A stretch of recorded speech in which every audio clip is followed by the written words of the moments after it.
उत्सव रे मंच रे उपस्थित थिबा आम अंचल को अतिथि भावे आसीथिबा नवनिर्वाचित ओडिशा सरकार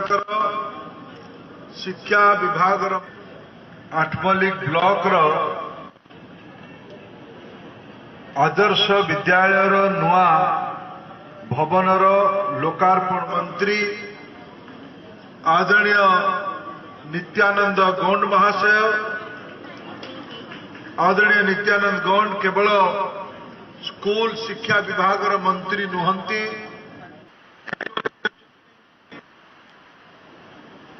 मंच बसी अन्यतम अतिथि स्थानीय विधायक आदरणीय नलिनीकांत प्रधान ओडिशा एससी एसटी विकास माइनॉरिटी बैकवर्ड क्लास तथा कल्याण छेंडीपदार विधायक आदरणीय श्री अगस्ती बेहरा अनुगुल सदर महकुमार विधायक आदरणीय प्रताप जिलापाल आदरणीय श्री अफजाल अख्तार महाशय तथा ये स्कूल प्रिंसिपल आदरणीय सरोज कुमार विशी महाशय प्रधान नीलू बाबू आमर अनुगुल जिला परिषदर अध्यक्षा आदरणीय बबीता प्रधान आम जिलार एठी उपस्थित थिबा समस्त सम्माननीय नागरिक वृंद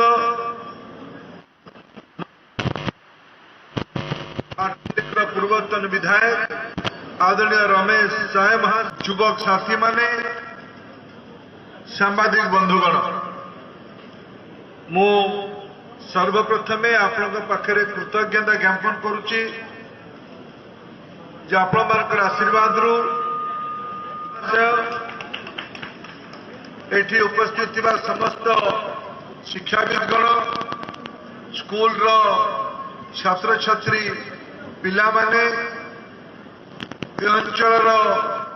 अंचल को लोकसभा रे प्रतिनिधित्व करिवार आपण मानकर आशीर्वाद हेतिबारु मो अंचल लोकसभा सदस्य भावे निर्वाचित होई पारि। केंद्र रे तृतीय थर पई न तो नेकी ओडिशा रे भी भारतीय जनता पार्टी नेतृत्व रे एक लोकप्रिय शासन व्यवस्था हो पारिछि जहार नेतृत्व आम राज्यर जड़े योग्य संतान लोकप्रिय जननेता श्री मोहन माझी दायित्व रे राज्य नरेंद्र मोदी का नेतृत्व रे एक लोकप्रिय सरकार प्रतिष्ठा हो पारिछि। आपण मानक निष्पत्ति बल रे ओडिशा रे ओडिया अस्मितार प्रतिफलन करिवार दायित्व शासन प्रणाली चलुछि। एही भली वीडियो देखिबा पाई आम चैनल को लाइक शेयर सब्सक्राइब करंतु। Bureau report Odia news.